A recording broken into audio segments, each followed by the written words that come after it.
Let's start with thinking about how a hot air balloon stays afloat. Go ahead and pause right now so you can write down a few ideas about how this works. It's all about the density. So the density of the air in the balloon can be made less dense, and that allows it to be buoyed up by the more dense air around it.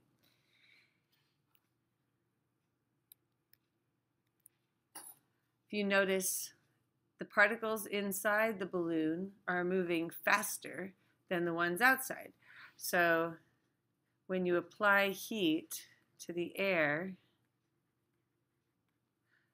the particles gain energy.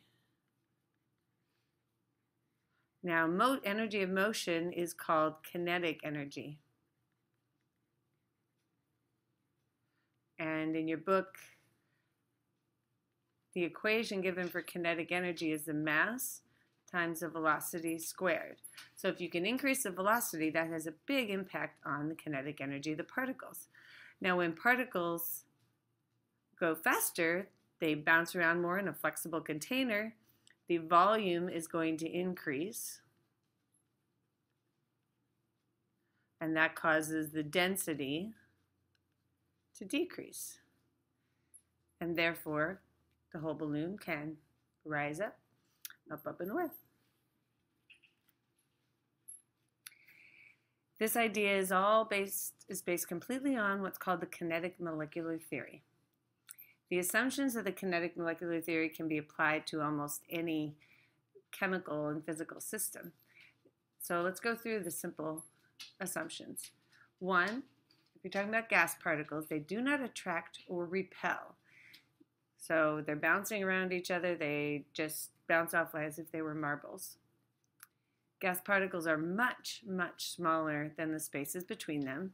So the particles themselves take up very negligible amount of space. The gas particles are in constant straight line motion. So they may change direction, but they're constantly moving. Even in liquids and in solids, they're always moving, but in gases, it's much more prominent. No kinetic energy is lost when gas particles collide with each other or with the walls of their containers. These are called elastic collisions. That's important because if they were losing energy, they would slow down and eventually they would liquefy. They'd run out of the energy to stay gases, and that doesn't happen. So all gases have the same average kinetic energy as a sample at any given temperature.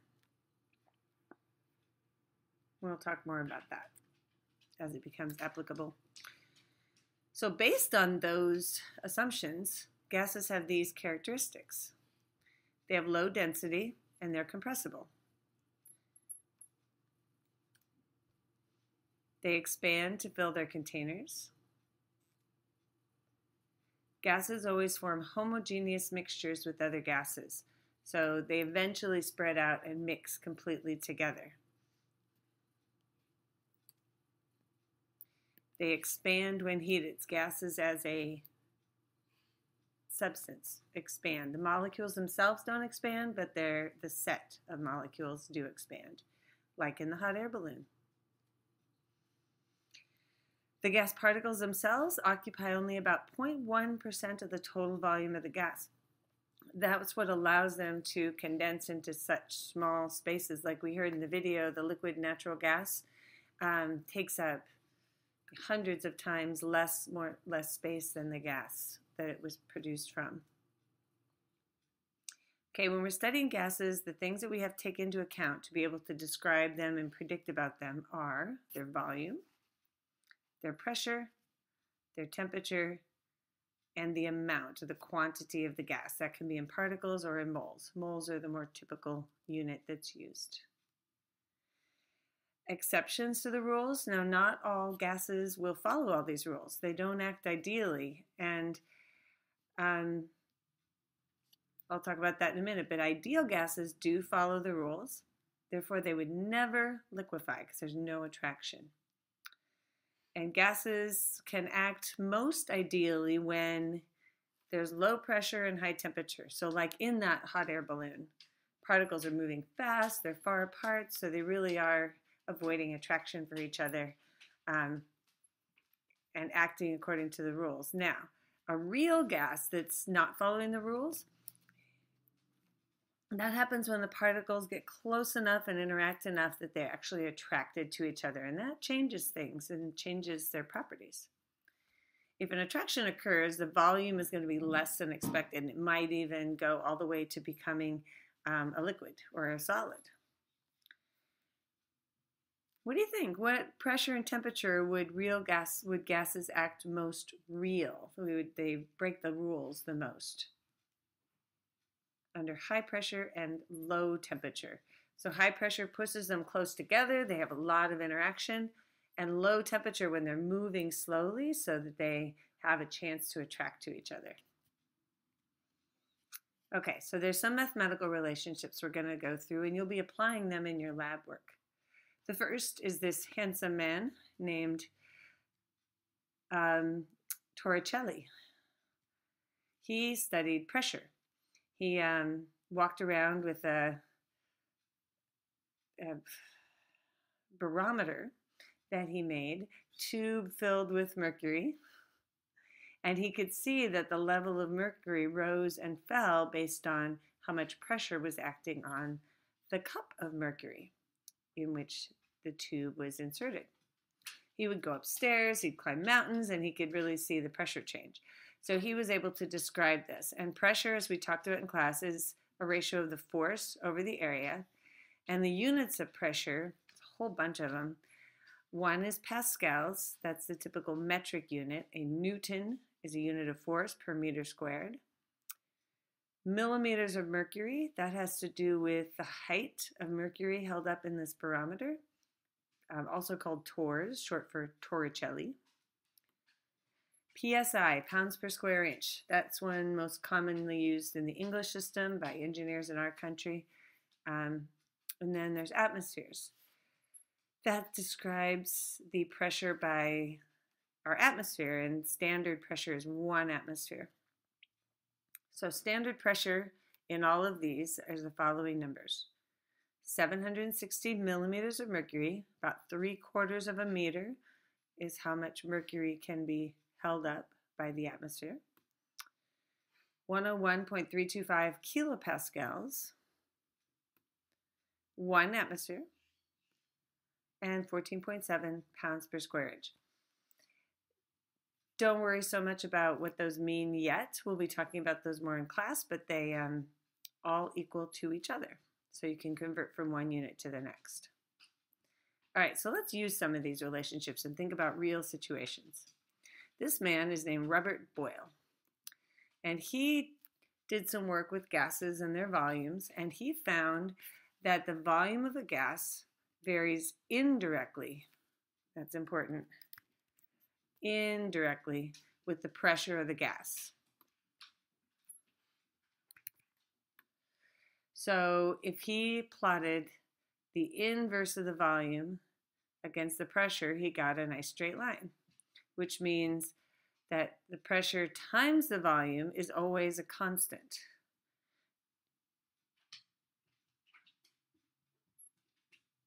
Now, let's apply it. It'll make a lot more sense. Let's say you take a 1/2 liter bag of potato chips from here, San Anselmo at sea level, 1 atmosphere pressure, and you drive it up to Tahoe without opening it.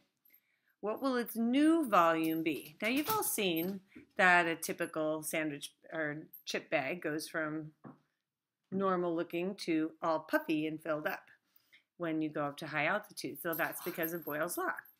So if we were going to figure out how to solve this, we would say that our initial volume is 0.5 liters.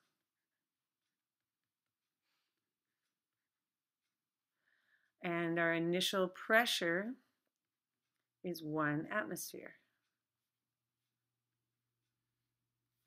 We don't know the new volume because that's what we're looking for, but the new pressure is 0.80 atmospheres. So put in the numbers, solve for V2, and you should get, pause before you get this, 0.63 liters. So the bag went from half a liter to 0.63 liters. Be nice and tight. That's Boyle's law. Okay, another one is Charles' law. He found that the volume of a gas is directly proportional to the temperature of a gas. This was important when we're thinking about the hot air balloon. Here's Mr. Charles. So his equation is slightly different because V1 divided by T1 is a constant.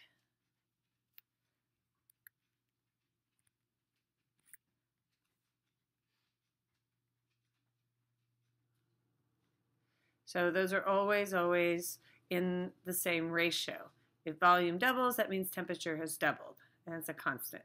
So when you rewrite it to look for the change caused by a change in volume or temperature, you have V1 times T2 equals V2 times T2. Now, a really important part of this is that you must use Kelvin temperatures. Otherwise, things won't be proportional and you'll have negative temperatures and zero temperatures, and that doesn't work. So you have to use the absolute scale. And in case you've forgotten, the Kelvin temperature is a degree Celsius plus 273 degrees. All right, so here we've got a 1 liter balloon, and it starts at a 20 degree Celsius room and moves to a negative 10 degree Celsius room. Now you can probably predict temperature goes down, the volume's going to go flat like this outside, and then it can puff back up when it's in the warmer room again. So the answer would be 0.90. Now if you're going to solve for V2, just take V1 times T2 over T1. T1s cancel out, and you get 0.90 liters. Make sure you can get that.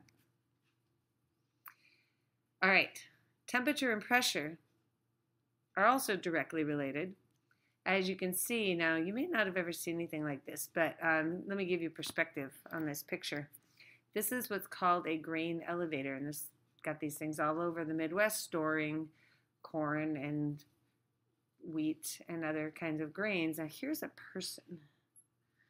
So it's a very, very, very large building, and it stores grain, and they use fans to dry it, and it can get very hot in the Midwest. Well, in 1998, this grain elevator got really hot and dusty, and then there was a spark introduced, probably from a machine or a fan, and boom, the dust exploded or burned, and it caused the building to explode, and I believe some people died in this. You can see these huge chunks of cement. Okay, it's scary. But here is the law that goes with that. It's Gay-Lussac's law, and it's a lot like Charles' law. Instead of V1, it's P1 over T1. The pressure over temperature is a constant value to any other pressure and temperature ratio. So you can rewrite it either way. P1 times T2 equals P2 T1, or this way. Here is Mr. Gay-Lussac, and here's an example.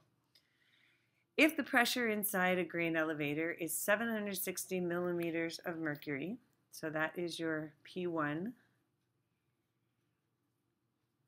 at 22 degrees Celsius, that's your T1. Remember, we have to change that to Kelvin. New pressure, that's our question mark. And our new temperature is 400. So let's change the temperatures this time. So 400 plus 273 is 673 Kelvin. And here 22 plus 273 is 295 Kelvin. And let's put it all together. So if we're solving for P2, so I'm going to put it up here. P2 equals P1 T2 over T1. So it's going to be 760 times 673 divided by 295. Solve that and you should get 1700 millimeters of mercury. That is a big, big increase, and if that happens fast, you got some danger. Well, thank you, Ursa. All right, one last one and we'll quit for today. The combined gas law is when we put all three of those laws together into one, because they all act independently, so you can have all things changing, but they're all interacting in a way that's predictable. So we've got P1, V1, Boyle's law, P1 over T1, Gay-Lussac's, and V1 over T1, which is Charles. And you just use them all together so that no matter what you change, you can see the impact on all the other variables. So here we have a gas sample that has a V1 of 3.25 liters. T1 is 24.5 Celsius, which when you add 273 gives you 297.5 Kelvin. And a P1 of 1825 millimeters of mercury. Okay, so we want T2, I'll put these in order, in which the gas will occupy 4250 milliliters. Well, that's a different unit, so I'm going to change that to 4.25 liters. If you can see that, 4.25 liters. And a pressure of 1.50 atmospheres. All right. I fixed the volume. We need to have common units. Temperature we'll have in Kelvin when we're done because we have to use Kelvin. The pressures are in two different units. So we're going to have to change one into the other. So in order to convert, let's say, millimeters of mercury into atmospheres, P1 conversion, we've got 1825 millimeters of mercury. Now, do you remember what equals what? For every 1 atmosphere, you've got 760 millimeters of mercury. And when you divide that out, I don't have my calculator here, but you can do that for me, and you're going to get something close to 2.5 atmospheres, something like that. You should do that. And when you rearrange the problem and you solve for T2, use your algebra skills, you should get an answer of 243 Kelvin. If you don't, let me know. We'll practice. Okay, that's it for today. Come ready to work hard in lab tomorrow. Good night.